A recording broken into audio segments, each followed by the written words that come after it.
Matthew in the Bible was one of Jesus' disciples. His gospel is the longest of the four, and some scholars believe it was the first to be written. Before Matthew became a disciple of Christ, he was a tax collector or publican in the town of Capernaum. Matthew 9-9, 10-3. Tax collectors were absolutely despised by their own culture because they worked for the Roman government and enriched themselves by collecting taxes from their own people, often dishonestly collecting excessive amounts. Luke 19-8. Tax collectors, such as Matthew, were seen by the religious elite as very sinful people. So sinful that even spending time with them could immediately tarnish a good person's reputation. Matthew 9-1011. When Jesus was having dinner at Matthew's house with many other tax collectors and sinners present, the Pharisees questioned the disciples about Jesus' choice of companions. Jesus' response is one of the clearest explanations of God's heart and His gospel to man.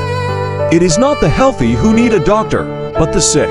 I have not come to call the righteous, but sinners. Matthew 9-1213. Jesus came to save not the good, self-righteous people, but those who knew they were not good people, who admitted freely that they needed salvation. Matthew 5-3.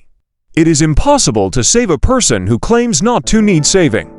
Many of Jesus' followers were from the poor, the rejected, the sick, the sinful, the weary. Matthew 11:28. He never condemned those people. He forgave them and encouraged them.